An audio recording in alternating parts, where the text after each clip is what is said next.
Proverbe chapitre 17. Mieux vaut un morceau de pain sec avec la paix qu'une maison pleine de viande avec des querelles. Un serviteur prudent domine sur le fils qui fait honte, et il aura part à l'héritage au milieu des frères. Le creuset est pour l'argent et le fourneau pour l'or, mais celui qui éprouve les cœurs, c'est l'Éternel. Le méchant est attentif à la lèvre inique, le menteur prête l'oreille à la langue pernicieuse. Celui qui se moque du pauvre outrage celui qui l'a fait. Celui qui se réjouit d'un malheur ne restera pas impuni. Les enfants des enfants sont la couronne des vieillards, et les pères sont la gloire de leurs enfants. Les paroles distinguées ne conviennent pas à un insensé, combien moins à un noble des paroles mensongères. Les présents sont une pierre précieuse aux yeux de qui en reçoit. De quelque côté qu'ils se tournent, ils ont du succès. Celui qui couvre une faute cherche l'amour, et celui qui la rappelle dans ses discours divise les amis. Une réprimande fait plus d'impression sur l'homme intelligent que 100 coups sur l'insensé.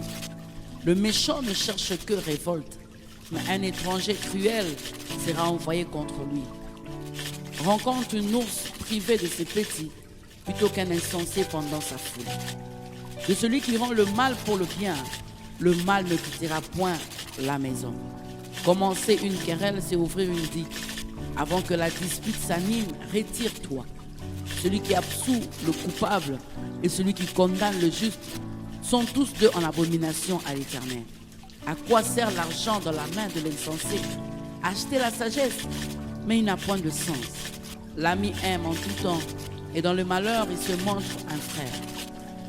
L'homme dépourvu de sens prend des engagements, il cautionne son prochain. Celui qui aime les querelles aime le péché.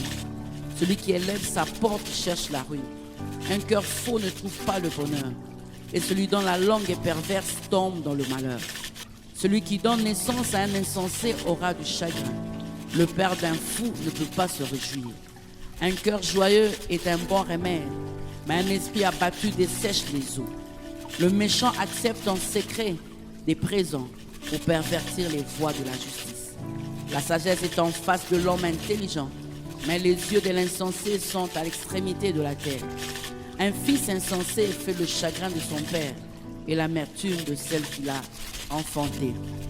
Il n'est pas bon de condamner le juste à une amende, ni de frapper les nobles à cause de leur droiture.